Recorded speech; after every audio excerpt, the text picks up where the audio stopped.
Shalom, selamat pagi. Ibu bapak, saudara-saudari yang dikasihi Tuhan, kita mulai renungan pagi ini. Kita bernyanyi dari PKJ 239 ayat 1 sampai 2, perubahan besar.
Kita berdoa. Kasih karunia dan damai sejahtera dari Allah Bapa kita dan dari Tuhan Yesus Kristus menyertai kamu. Amin. Firman Tuhan untuk kita hari ini, Rabu 31 Juli 2024, tertulis dalam Injil Yohanes pasal 3 ayatnya yang ke-7. Beginilah firman Tuhan. Janganlah engkau heran, karena aku berkata kepadamu, kamu harus dilahirkan kembali.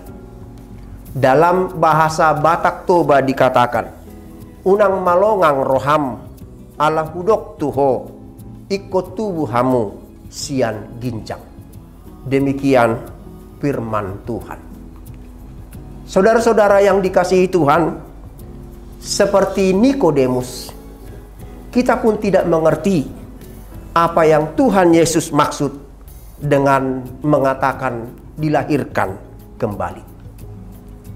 Sama seperti Nikodemus, kita juga mungkin memahami kelahiran kembali sebagai kelahiran kedua kali secara fisik yang tak mungkin terjadi. Tidak mungkin kita kembali masuk ke rahim ibu kita dan dilahirkan kembali. Saudara-saudara sekalian, agar tidak gagal paham, kita harus memahami nas ini dengan utuh. Saudara-saudaraku yang dikasihi Tuhan, sebagai pemimpin agama Yahudi, Nikodemus tahu bahwa kerajaan Allah sudah datang di dalam diri Yesus Kristus, Mesias yang diurapi, yang dijanjikan Allah di dalam perjanjian lama. Masalahnya adalah bagaimana manusia menerima kerajaan Allah yang sudah datang itu.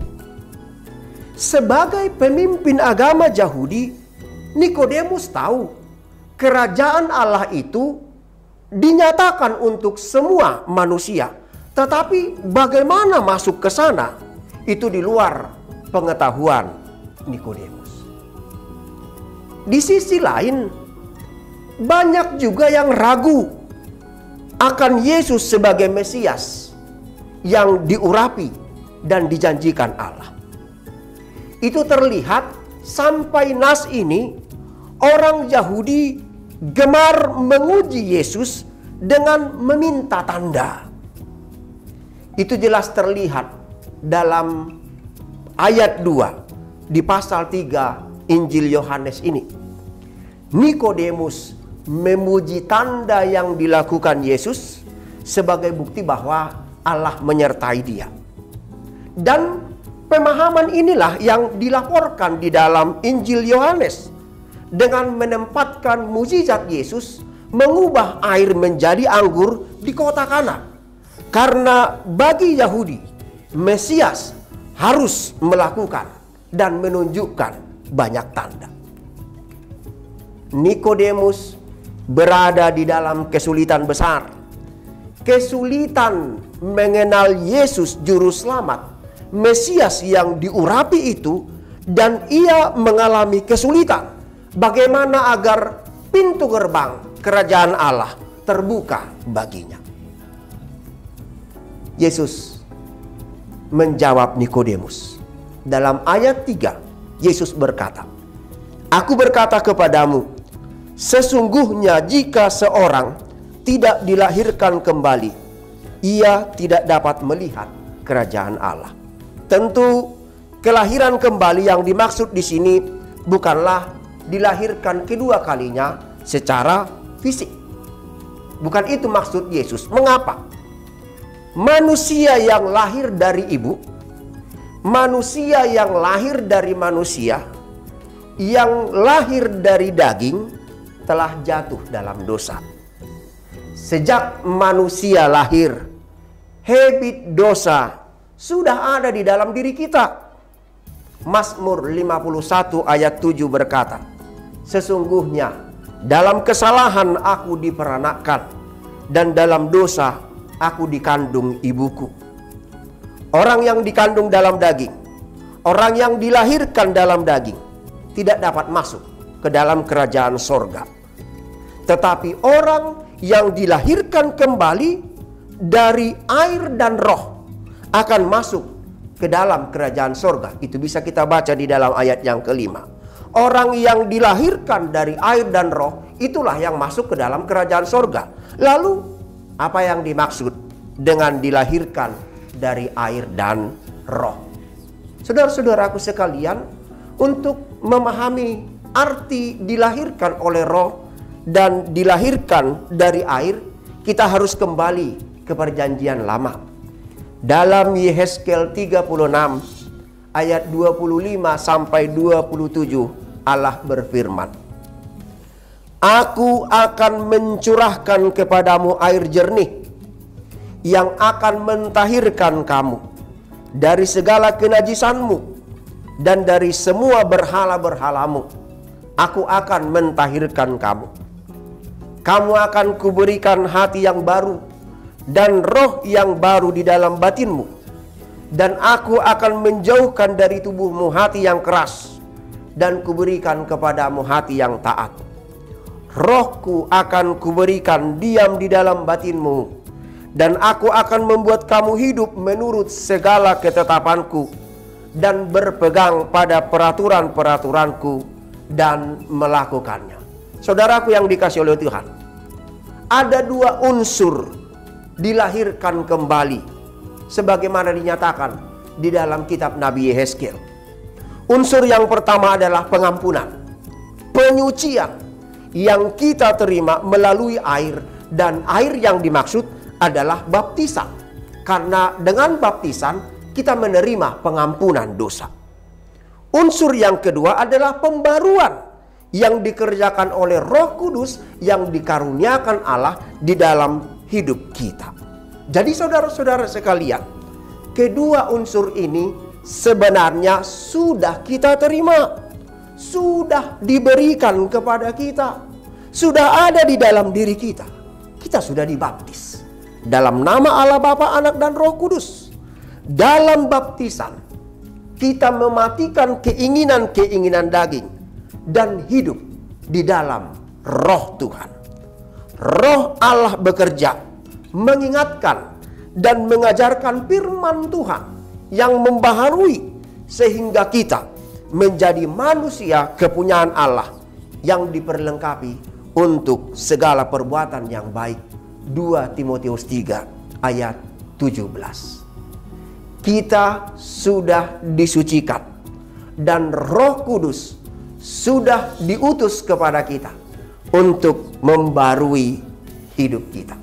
Saudara-saudaraku yang dikasihi oleh Tuhan, semoga penjelasan tadi dapat menolong kita memahami arti dilahirkan kembali.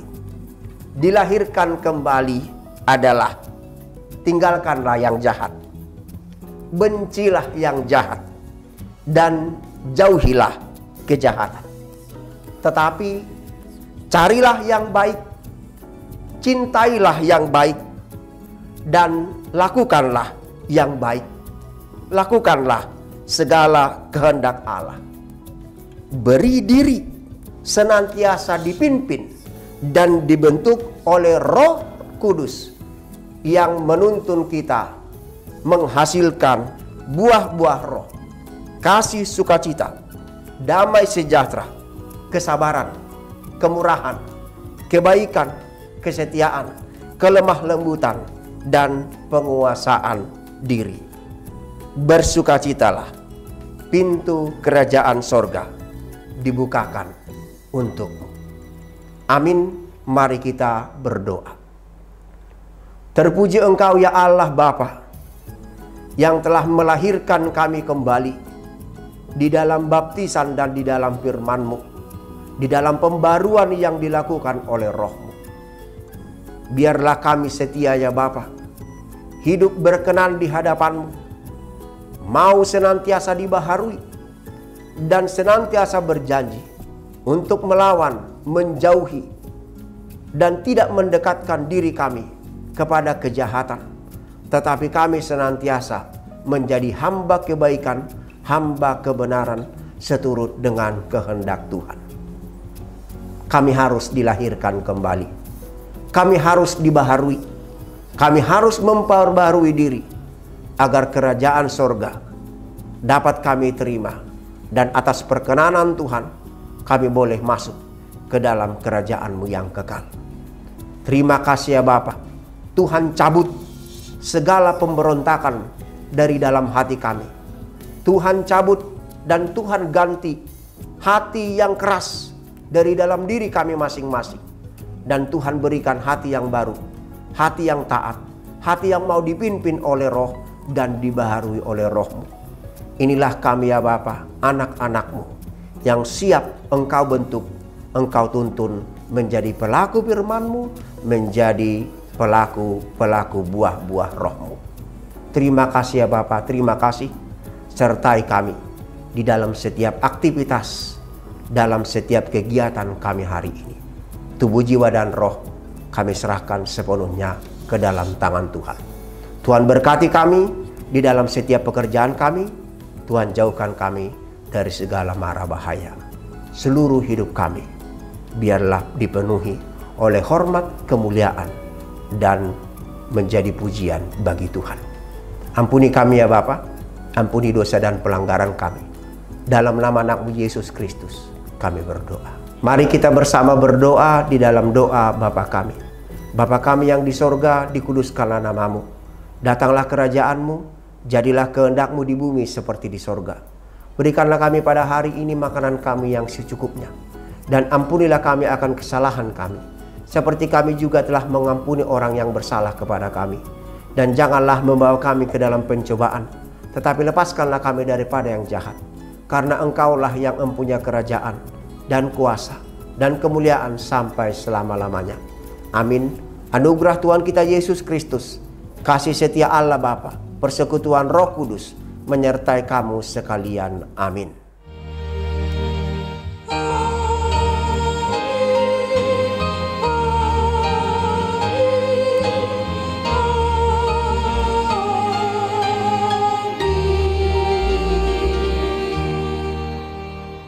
Ibu bapak saudara-saudara yang dikasihi Tuhan, selamat beraktivitas.